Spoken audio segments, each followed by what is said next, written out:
बिस्मिल्लाहिर्रहमानिर्रहीम। आज हम हाज़िर हैं तैयब साहब के पास, जिनका मैं बुनियादी तारुफ़ करवाना चाहूँगा, फिर उनसे दरख्वास्त करूँगा कि वो अपना तारुफ़ खुद करवाएँ।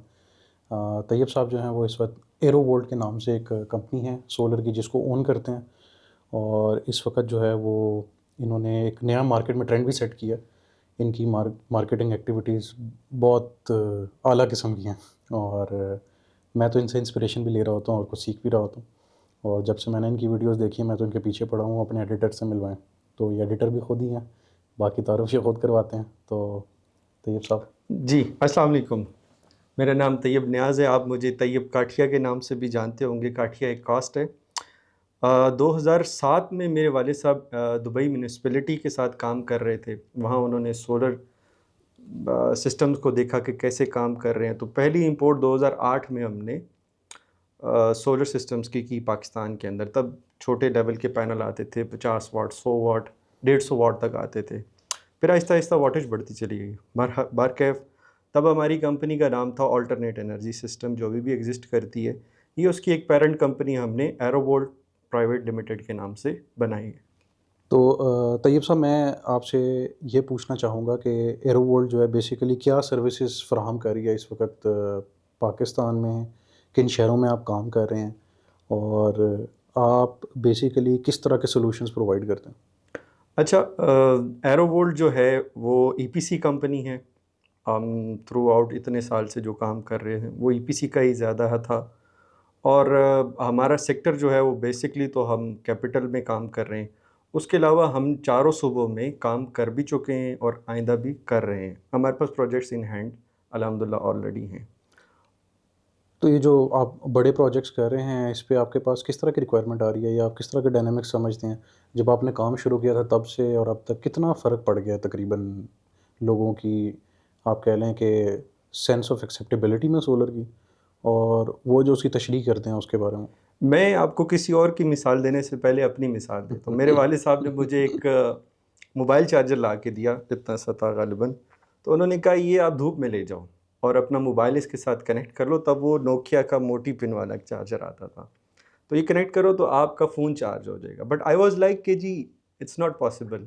जब मैं उसको लेकर गया तो वो मोबाइल चार्ज होना शुरू हो गया। तो वो मेरे लिए पहला पॉइंट था इस सिस्टम को समझने के लिए कि किस तरह काम करता है। फिर आहिस्ता-आहिस्ता अवेयरनेस जागी और लोग इसकी तरफ आना शुरू हुए। But initially it was like 400 rupees पर वॉट उस वक़्त पे। तो आज ये इतना रैशनलाइज़ हो गया कि हर कस्टमर को पहले पता होता है कि मुझे क्या चीज़ चाहिए। ये अवेयरनेस को जगाने में तकरीबन 10 साल लग गए। तो मुझे ये बताइएगा कि आपके पास इस तरह के ग्राहक नहीं आते जो कहते हैं कि यार वो तो सोलर का तो आज का ये रेट हो गया है, तो हमें तो इतने का चाहिए, उनको चाइना से सस्ता पाकिस्तान में माल चाहिए होता है। उस चीज़ को आप किस तरह से कैटर करते हैं, और आजकल कैसे काम करेंगे जबकि आपके पास, देखें ये टेक्नोलॉजी इतनी आम हो गई है, हर टेक्नोलॉजी में इसी तरह ही हुआ कि आम आपका इलेक्ट्रिक हार्डवेयर वाला स्टोर या आम तबका हर हर लिहाज से ना, जो सर्विस ओरिएंटेड लोग नहीं भी होते ना, वो सर्विस इंडस्ट्री में आ जाते हैं और सर्विस का बेड़ा गर्क हो जाता है, क्योंकि आफ्टर सेल्स का तो नामो निशान ही नहीं होता। तो इसको आप फिर किस तरह मैनेज कर रहे हैं? देखिए, ये ज़ाहिर बात है, आपने बहुत अच्छा सवाल किया। इसके ऊपर आजकल हर तरह से ये सिस्टम, ये इंडस्ट्री ओपन हो चुकी है और ये ओपन करने वाले भी हम खुद हैं। हमने खुद ही ये डिसाइड किया कि इनकी प्राइसेस को इतना ओपन कर दिया जाए कि हर आदमी तक इसका एक्सेस पहुंच चुका है।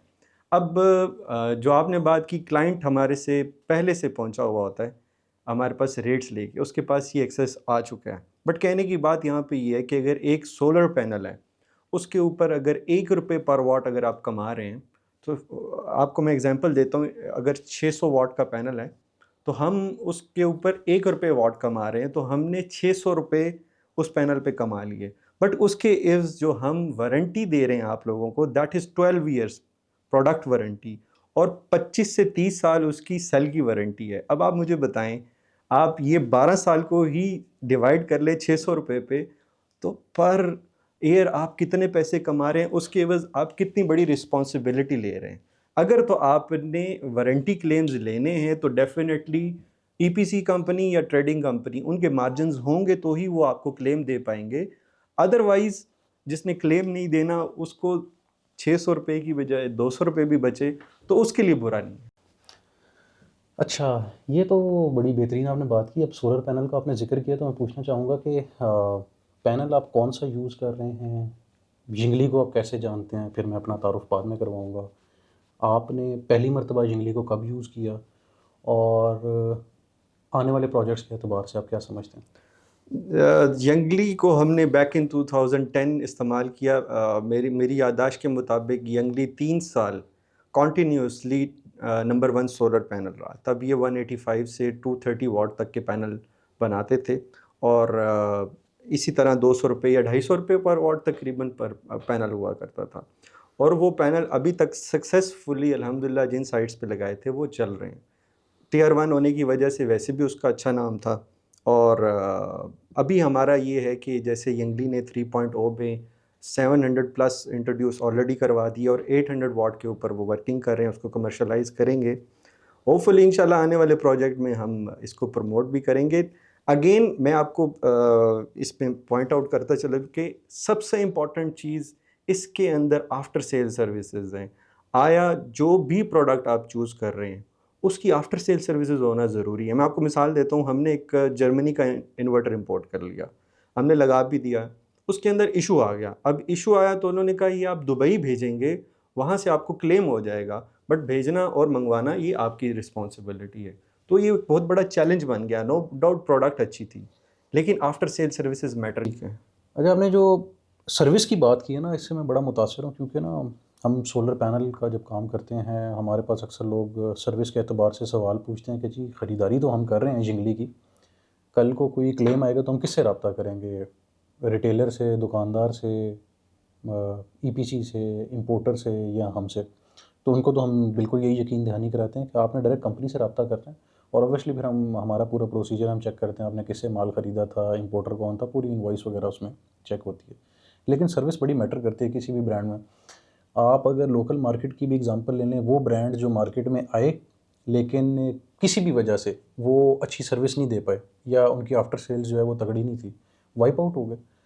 इन्वर्टर्स के ऐसे बेशुमार नाम हैं, पैनल्स के ऐसे नाम हैं, वो नाम जो लोग सोचते थे यार इनको कैसे कोई कम्पीट करेगा। तो हमेशा ना जब आप अपनी सर्विस गिराते हैं ना, दूसरे को आप जगह तब देते हैं। ये चाहे आप ईपीसी का कारोबार कर रहे हो, पैनल्स बेच रहे हो, इन्वर्टर बेच रहे हो, बैटरीज का काम कर रहे हो, अगर आप एक ऊंची उड़ान भर रहे हैं और आप समझते हैं कि यार अब हम इतने मशहूर हो गए हैं कि हमें कुछ भी करने की ज़रूरत नहीं, बस बैठो और खाओ, ऐसा कभी भी नहीं होता। आपकी एक गलती 10 लोगों को और खड़ा कर देती है। और मार्केट में हर बंदा या बेशतर लोग कारोबार करने के लिए तैयार हैं, तो वो तो ऐसे किसी मौके की तलाश में होते हैं। और यही वजह है कि आप देखते हैं 5 साल पहले जो कंपनियां मशहूर होती हैं, आने वाले कुछ सालों में नज़र भी नहीं आती। बिल्कुल ऐसे जी। अभी मेरे कुछ आपसे सवाल हैं, अगर मैं बिल्कुल, आपसे बिल्कुल। बात करूं तो आप कुछ मेरे सवालों का अगर जवाब दे सके। बिल्कुल। आपने यंगली कब ज्वाइन की? मुझे अब जिंगली में तकरीबन 3 साल होने वाले हैं। ठीक हो और गया। जब मैं जिंगली आया, बल्कि मेरे भी जहन में यही था कि यार बड़ी मशहूर कंपनी है और बड़े अरसे से है। जब मैंने ज्वाइन किया और मैं लोकल मार्केट में निकला कि यार अब ना इसका कोई ट्रेड नेटवर्क देखें, तो मुझे पता लगा ये तो ट्रेड होता ही नहीं है। ये तो सिर्फ पाकिस्तान में सरकारी प्रोजेक्ट्स हो गए, बड़े प्रोजेक्ट्स हो गए, वहाँ सप्लाई हो रहा है, और पिछले पता नहीं कितने सालों से हो रहा है। अच्छा, वो जो मैंने आपसे अभी बात की ना कि हर कंपनी दूसरे को खुद जगह देती है, तो इसको आप बेवकूफ़ाना फ़ैसला कह लें या कंपनी की एक स्ट्रैटेजी कह लें। वो समझते थे यार प्रोजेक्ट की सप्लाई ठीक है, ये छोटा घरों वाला काम हमने नहीं करना, हमने नहीं ट्रेड श्रेड के लिए सप्लाई करना। इसीलिए वो ब्रांड जो घरों के लिए सप्लाई होते थे, जो बड़े प्रोजेक्ट्स में शॉर्ट लिस्ट नहीं होते थे, अभी भी नहीं होते, वो पाकिस्तान में छोटे-छोटे घरों में इतने लगे कि वर्ड ऑफ माउथ बन गया। अब साथ वाला घर देखें, पाकिस्तान में जब आपने एक ख़ास रकम से ऊपर खर्च करनी है ना, हत्ता कि आपने मोबाइल फ़ोन भी लेना है, तो 2 दोस्त जब चाय की प्याली पे बैठते हैं तो वो पूछते हैं कि यार मैं कौन-सी चीज़ लूँ या आपने क्या लगवाया? उसका मकसद ये नहीं है कि किसी दूसरे के मशवरे से लोग जो हैं उस चीज़ को बड़ा बेहतर या मुनासिब समझते हैं। यहाँ पाकिस्तान में एक ट्रेंड ये है कि यार अगर किसी ने कोई चीज़ बताई है ना और कल को उसमें कोई फ्लॉ निकला है तो उसको पकड़ो जिसने कहा है, ठीक है? तो अब क्योंकि लोगों का मकसद ये होता है और वो पूछ-पूछ के चलते हैं, तो यहाँ पर रेफ़रेंस ही कोई नहीं होता था। अब मिसाल के तौर पे हमने पार्लियामेंट हाउस पे लगाया हुआ है, पाकिस्तान की बेशतर बड़ी फैक्ट्रियों पर लगाया हुआ है, और फैक्ट्री वाला को तो बताता है, लेकिन वो घर वालों को तो पता ही नहीं चलता था कि यार ये जिंगली भी कोई ब्रांड है। जब हमने मुतारिफ़ कराया तो लोगों ने पूछना, मतलब हम इसको मार्केट में पुश करते तो लोग कहते ये कोई नया ब्रांड आया है, बेशतर सवालात, ये जंगली पैनल है, ये मतलब अजीब-अजीब से लोगों का तासुर होता था, यंगली और इस तरह करके ना। लेकिन बहरहाल पहला साल बड़ा मुश्किल रहा।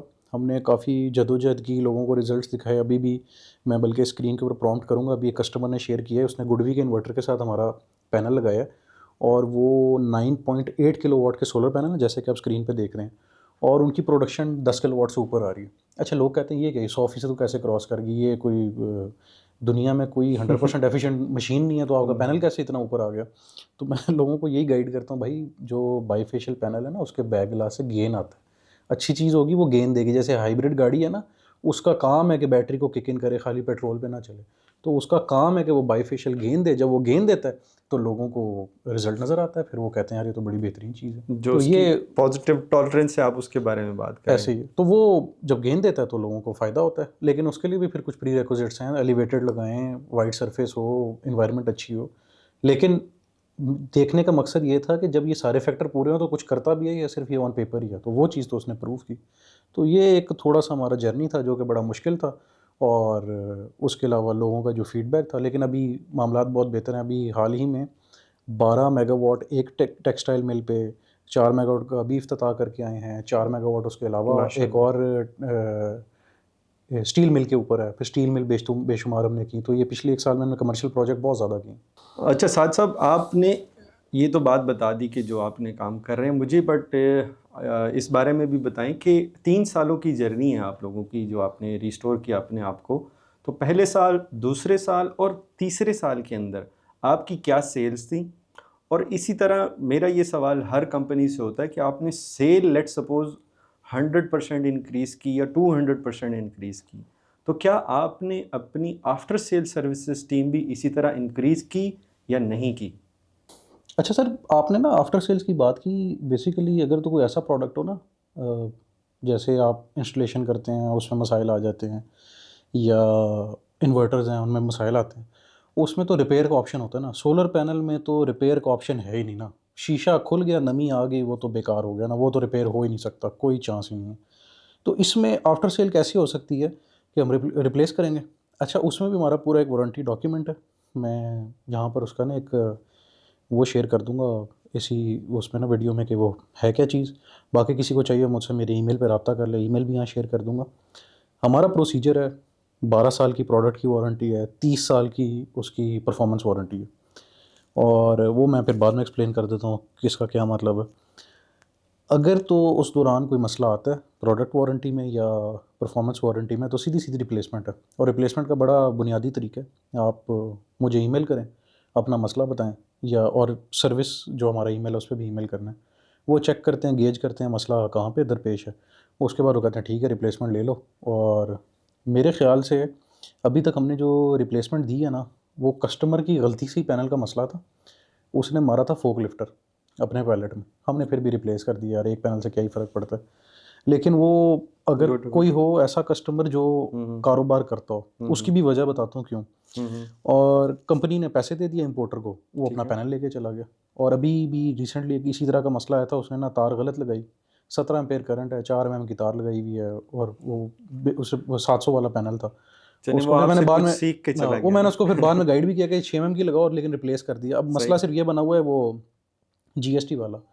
ख़रीदारी उसकी तब की है जब सोलर पैनल पे जीएसटी नहीं है। सही, अब सही, अगर रिप्लेसमेंट आती है तो जीएसटी कौन भरेगा? सही। अब ये तो इस तरह के मसाइल हैं जो कि अब उमड़ आए तो आप कुछ भी नहीं कर जी, सकते ना। कैटर किए जा सकते तो हैं वो ये इसमें। है कि कस्टमर 13% जीएसटी दे और अपना पैनल रिप्लेस करके ले ले। और जीएसटी किसको पे करेगा? इंपोर्टर को, क्योंकि इंपोर्टर ने कहीं तो उसको एडजस्ट करना है ना। ठीक है, तो ठीक है। ये इस तरह के मसाइल, ये इस वजह से है कि लोगों के पास पुराना विदाउट जीएसटी वाला स्टॉक था। अब वो चीज़ जब ख़त्म हो जाएगी तो आपकी बात ही ख़त्म हो गई। अच्छा, बाकी जो मैंने आपसे सेल के हवाले से पूछा कि आपकी सेल पिछले 3 सालों में हर साल कितनी बढ़ी और कितने तक आके वो पहुंची है?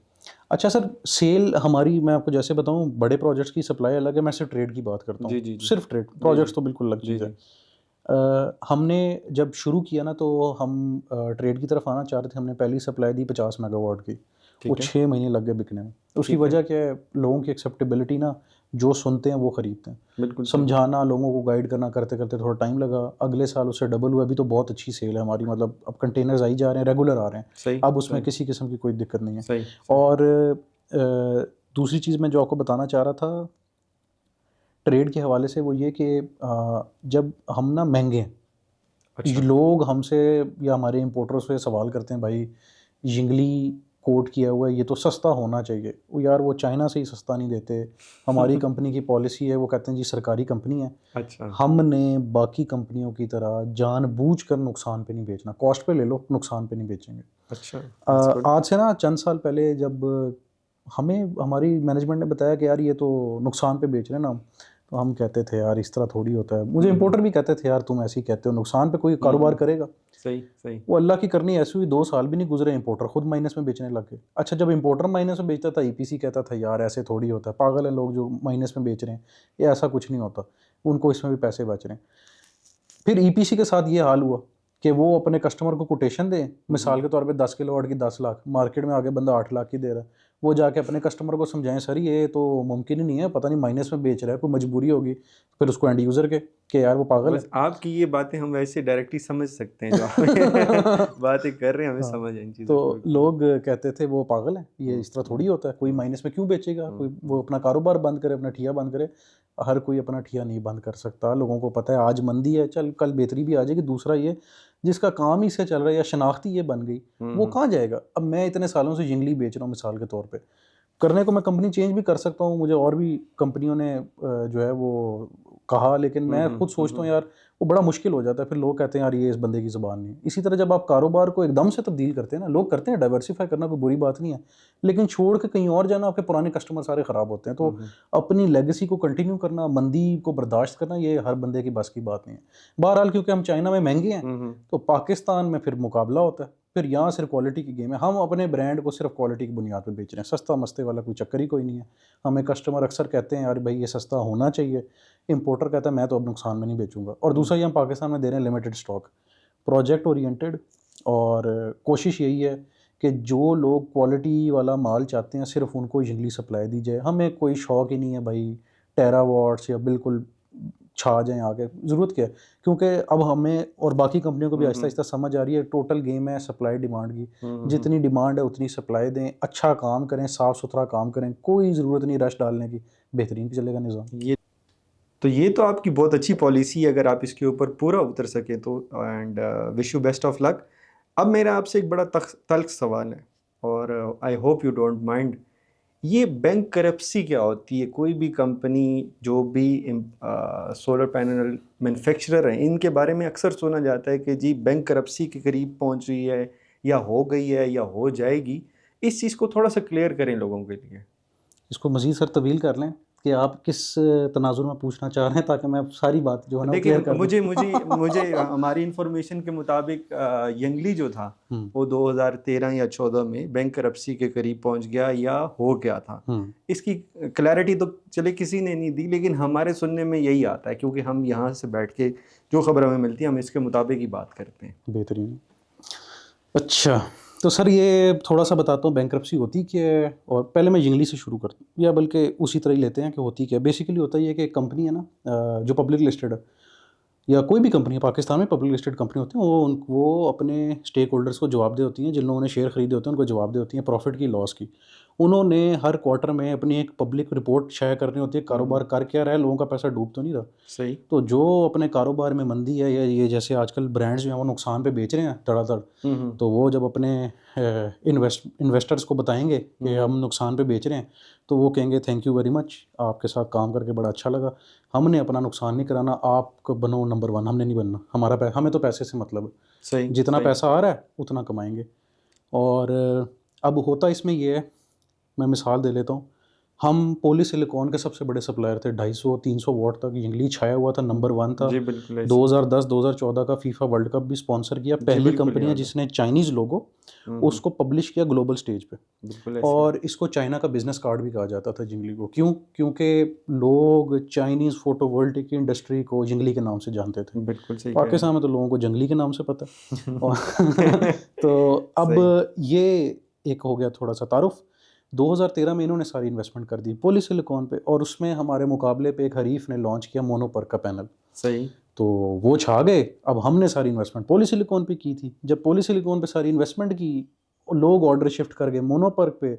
हम ये यूएस की स्टॉक एक्सचेंज में पब्लिक लिस्टेड थे, सही। हमने अपना निकाला एक वो नोट होता है आपका ना क्वार्टर का, सही। उसमें लिखा है यार अभी थोड़े से मसाइल चल रहे हैं, लोगों ने कहा पैसे वापस करो। अच्छा। हमने फिर अपने आप को वो किया, लिक्विडेट किया, वहाँ से लोगों को पैसे पूसे दिए। हम्म। वो 2 साल बड़े टफ थे, लेकिन यंगली का चक्का ऐसे लगा कि 2009 में पहला एन टाइप पैनल इन्होंने लॉन्च किया था पांडा के नाम से। उस वक्त होता था बड़ा महंगा, और दुनिया टेक्नोलॉजी के पीछे नहीं भागती थी, उस वक्त सस्ते के पीछे भागती थी, हत्ता कि पाकिस्तान सबसे बड़ी बी ग्रेड की मार्केट। बिल्कुल सही। अब करते करते करते हमने अपने आप को फाइनेंशियल रीस्ट्रक्चर किया, कंपनी को सरकार ने जो है वो ओन किया, अभी ये सरकारी कंपनी है। और देखें कारोबार में होता है नुकसान किस तरह आपके फैसलों का, कोई फैसला छक्का लग जाता है, कोई नुकसान। अब वो 2009 वाला फैसला आज करामद आ रहा है, लेकिन वो 2013 वाला मोनो जो पॉलीसिलिकॉन वाला फैसला था वो नुकसानदेह हुआ। हम्म। गेम सर ऐसी हुई कि वो हमारे जो हरीफ हैं वो अभी हाल ही में वो भी फंसे, और सारा पी टाइप पैनल बेच रहे थे, मार्केट एन टाइप पे चलेगी। तो सही सही। ये तो वक्त का पता ही नहीं चलता ना बदलते हुए। अब हमारे पास एन टाइप था उस वक्त, और हमारी टेक्नोलॉजी सबसे मेच्योर, हमारी थर्ड आइट्रेशन है इस वक्त मार्केट में, जितने एन टाइप पैनल हैं उनमें सबसे तगड़ी। तो हमने फिर अपना पांडा 3.0 प्रो जो है वो उसको दोबारा लॉन्च किया, और कंपनी के वारे न्यारे हो गए। अभी हाल ही में सऊदी अरब में जो है बड़े प्रोजेक्ट्स पे सप्लाई दी है, ओमान में सप्लाई दी है। दुनिया आप अगर एन टाइप का सबसे बड़ा प्लांट देखें ना, सबसे पुराना, तो वो ओमान में हमारा लगा हुआ। अच्छा। तो गेम यंगली ने उठा के रखी, और सारा आप ये बात जो बार बार कर रहे हैं कि पांडा 3.0, ये पांडा 3.0 को थोड़ा एलेबोरेट करें लोगों के लिए, ये क्या चीज़ है और ये किस तरह काम करती है और ये दूसरे पैनल से कैसे बेहतर है? सर मैंने ना कुछ अर्सा पहले ना याद किया हुआ थे सारे पॉइंट्स ना, मैं अपनी वीडियोस बनाता था। अभी मैंने थोड़ा अर्सा हो गया कि ना वो सिर्फ प्रोडक्ट ओरिएंटेड वीडियोस ज़रा रोकी हुई हैं, तो जो जो याद है बता दूंगा। ठीक है। एक तो ये पैनल एंटी डस्ट है, ठीक है। फिर ये सॉल्ट क्रोजन रेजिस्टेंट है। एंटी डस्ट का क्या मतलब है आम लोगों की ज़बान में अच्छा सर, इसको? एंटी डस्ट में लोग समझते हैं शायद इसमें पता नहीं मट्टी आएगी, नहीं, ऐसे नहीं होता। मट्टी की एक आती तो है, या एक बेसिकली एंटी डस्ट में क्या होता है, पहले आपके ना पैनल के फ्रेम में और शीशे में ना गैप होता था, वो पूरा कर दिया उन्होंने। ठीक है। कोटिंग एक ऐसी कर दी है कि मट्टी ठहरती नहीं है, आती है, और प्रोडक्शन उसमें भी थोड़ी बहुत कर लेता है। पहले तो होता था यार वो शेडिंग आ गई बेड़ा गर्क हो गया, ऐसा नहीं है, तो प्रोडक्शन निस्बतन करता है, तो एक हो गया एंटी डस्ट। ठीक है। ठीक है। फिर ये सॉल्ट क्रोजन रेजिस्टेंट है। हम साहिल समुंदर के पास कराची में इधर उधर जब इंस्टॉल करते हैं तो वहाँ पर निज़ाम बेहतर है, 30 साल निकाल जाएगा। और एल्यूमिनियम के फ्रेम वहाँ इस्तेमाल होते हैं, सबको पता है जो लोग वहाँ काम करते हैं ना उन इलाकों में।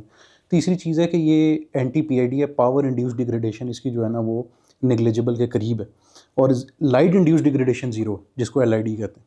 ठीक है। मतलब आपका कहने का ये हुआ कि ये जो पर ईयर इसकी एफिशिएंसी ड्रॉप होगी वो कम होगी बनिस्बत जो पहले मॉडल्स आ रहे थे उनसे। ऐसी उनसे मतलब आप 25 साल या लेट्स अज्यूम कर लेते हैं 10 साल बाद कितना डिग्रेड हो जाएगा आपका पैनल?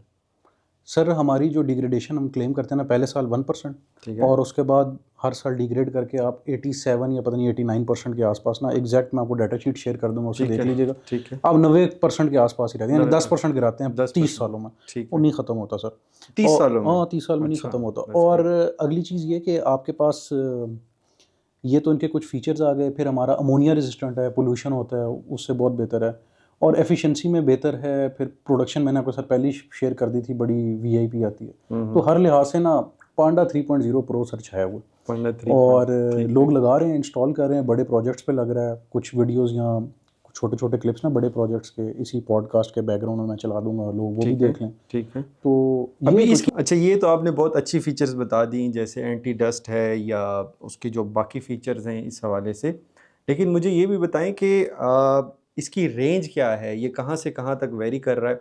वैसे तो हम यंगली को जो जानते हैं वो पुराना जानते हैं, 160 170 वाट से लेके 230 235 तक। मैं बल्कि आपको एक बात बताता चलूँ, हमारे अपने फार्म हाउस के अंदर मियाँ चन्नू में हमारा फार्म हाउस है, वहाँ पे हमने 2013 में यंगली के 230 वाट या 35 वाट के पैनल लगाए थे, 10 किलो वाट के, और वो अभी तक इतना बेहतरीन पानी दे रहे हैं, और उससे अभी तक हम इतने सेटिस्फाइड हैं कि समझ नहीं आ रही। और दूसरा उसमें ये भी चीज़ है कि जितने भी सिस्टम्स उस वक्त के लगे हुए हैं उनके अंदर कंप्लेंट्स बहुत कम हैं।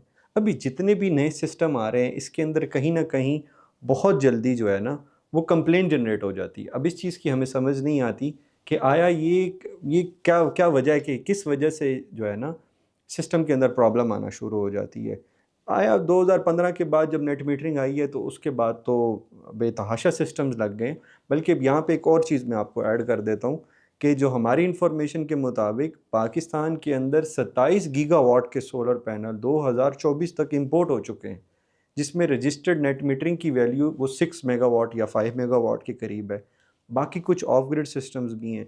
अब जब इतने बड़ी स्केल पे सोलर पैनल इंपोर्ट हो रहा है तो डेफिनेटली उसके अंदर जो परसेंटेज है सिस्टम्स की ख़राब होने की वो वही है, लेकिन नंबर ऑफ़ सिस्टम बढ़ जाते हैं।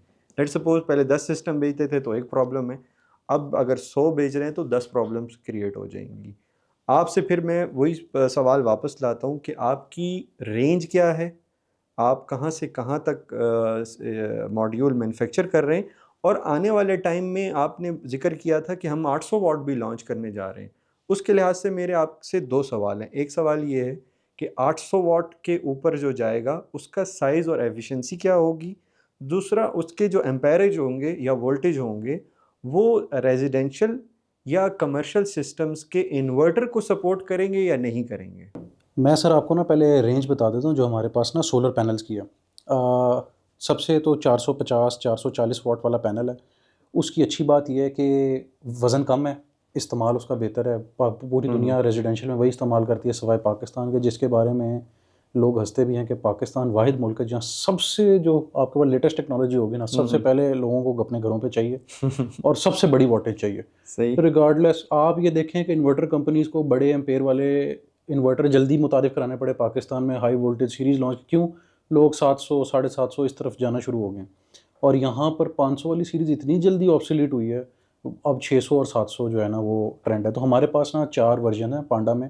हमारा जो पांडा मिनी है ये 400 वाली सीरीज़, ठीक है। फिर हमारा पांडा 3.0 प्रो है जो कि 590 585 सीरीज़ है, ठीक है। फिर हमारे पास है पांडा 3.0 प्रो 2 जो सबसे ज़्यादा एफिशिएंट है, ये 600 वाली सीरीज़, और फिर पांडा प्लस है जो 700 वाली सीरीज़। अच्छा, पांडा प्लस की एफिशिएंसी पांडा 3.0 प्रो 2 की एफिशिएंसी दोनों की बराबर है, यानी आपको 700 वाट की जो एफिशिएंसी मिल रही है वो 600 में मिल रही है। 600 का आइडियल साइज़ है।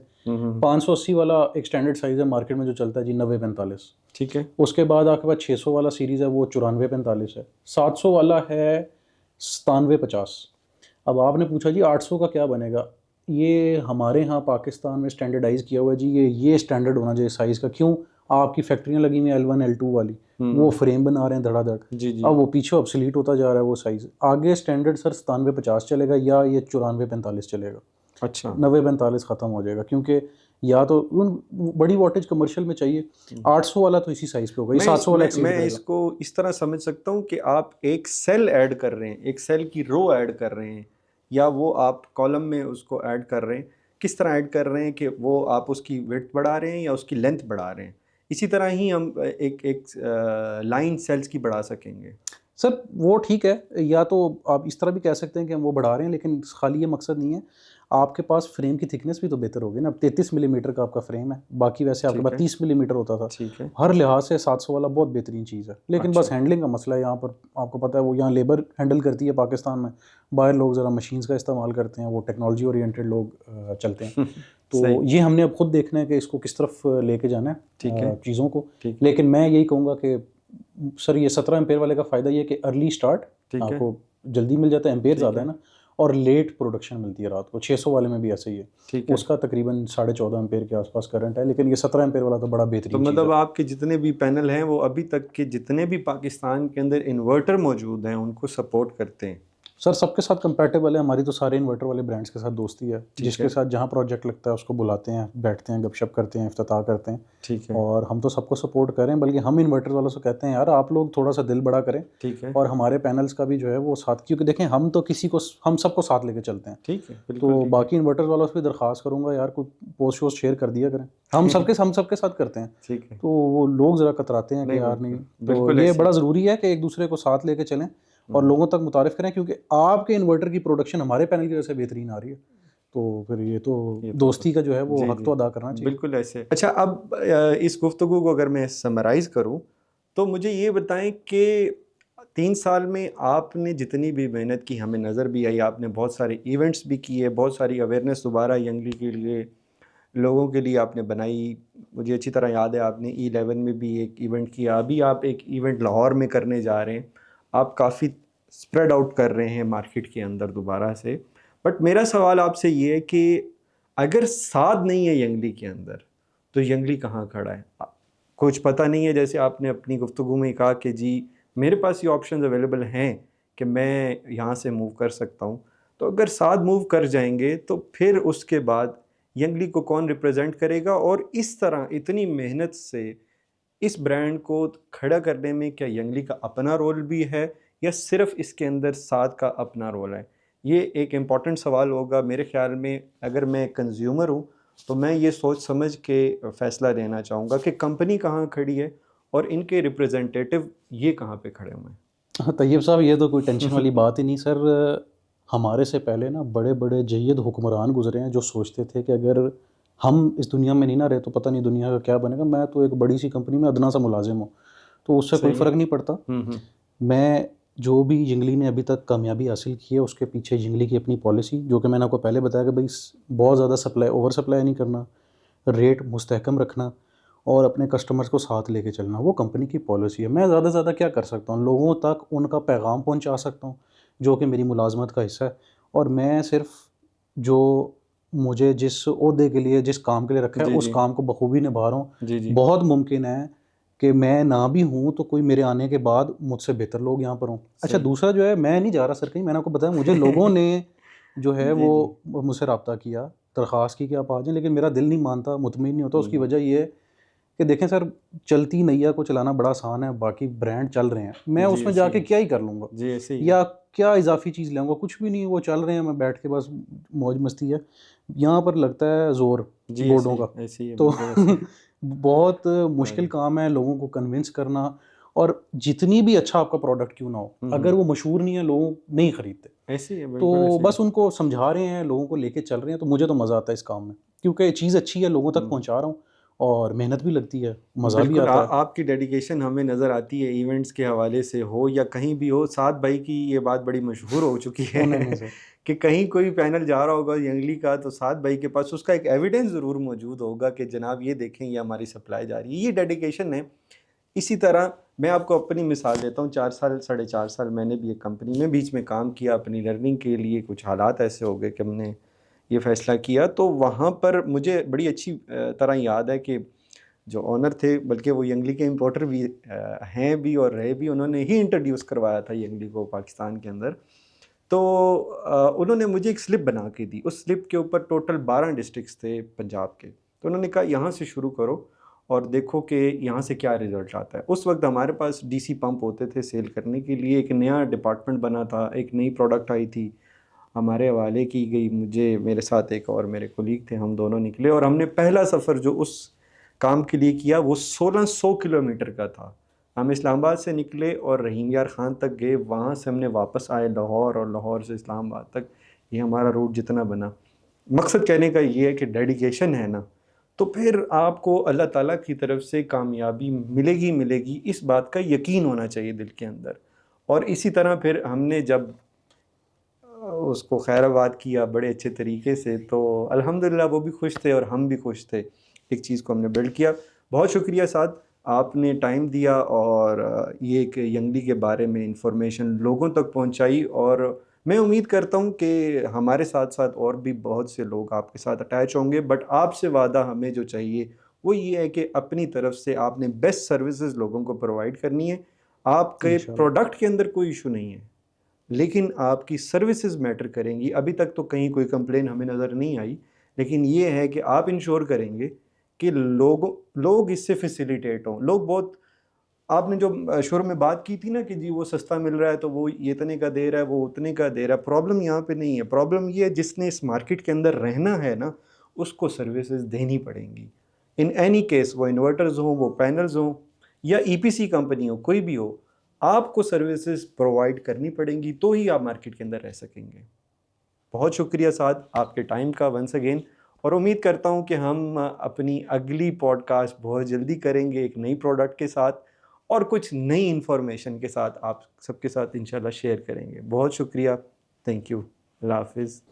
सर शुक्रिया आपका कि आपने मौका दिया हमें अपनी बात लोगों तक पहुंचाने का। मैं आपकी इस ना गुफ्तगू में 2-4 चीज़ें ऐड कर दूंगा। आपने बड़ी अच्छी बात की कि ये बड़ा ज़रूरी है कि बंदा जो है मेहनत करे तो अल्लाह उसका सिला देता है, लेकिन साथ साथ ये यकीन भी होना चाहिए कि बंदे ने ना सारी ज़िंदगी यहाँ रहना नहीं है।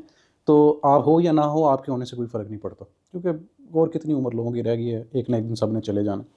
तो इसलिए ज़रूरी है कि अल्लाह ने हमें मुसलमान पैदा किया है, लेकिन फ़ौत भी मुसलमान होना उसके लिए सब ने करनी है कोई ना कोई कोशिश। जी और दूसरी चीज़ जो आपने ये अभी इख्तिताम पे ज़िक्र किया सर्विस का, वो आपने कहा प्रोडक्ट में कोई इशू नहीं, तो मुझे लगा आप कहेंगे बंदों में इशू है। बंदों में भी कोई इशू नहीं है सर, जी बेहतरीन हम लोग आपको सर्विस दे रहे हैं। जी जी और आप एक दफ़ा यंगली यूज़ करें, चाहे आप ईपीसी हैं, एंड कंज्यूमर हैं, सही जैसी सर्विस आपको यंगली से मिलेगी ना, मेरा नहीं ख्याल फिर आप उसके बाद शिफ्ट होंगे। सबसे अच्छी बात यंगली की रिपीट कस्टमर, किसी सही प्रोडक्ट का सही भी रिपीट कस्टमर तभी आता है जब प्रोडक्ट में प्रोडक्ट जान हो अच्छा सर। बिल्कुल सही पहली दफ़ा तो चूना लगा के किसी को भी माल बेच सकते हैं, मसला होता है वो बंदा मुड़ के वापस है, मुड़ के वापस वही आता है सर जो मुतमईन होता है। यही हमारी कोशिश है, लोगों को रज़ामंद सही रखें सही और बेहतरीन चीज़ से नवाजें। तो बस आप लोग हमारा साथ दें, और जब तक सोलर है तब तक यंगली बिक रहा है। और वैसे सोलर कहीं जा नहीं रहा, क्योंकि आगे ईवी का बूम आ रहा है, सोलर तो सबको चाहिए। बिल्कुल तो ऐसे इंशाल्लाह बेहतरीन से बेहतरीन प्रोडक्ट मार्केट में मुतारिफ़ कराते रहेंगे, और बिल्कुल इसी ठीक तरह है आप लोगों के घरों को जगमगाते रहेंगे हम। तो बहुत शुक्रिया आप सबका हमें ज्वाइन करने का। बहुत शुक्रिया अस्सलाम वालेकुम।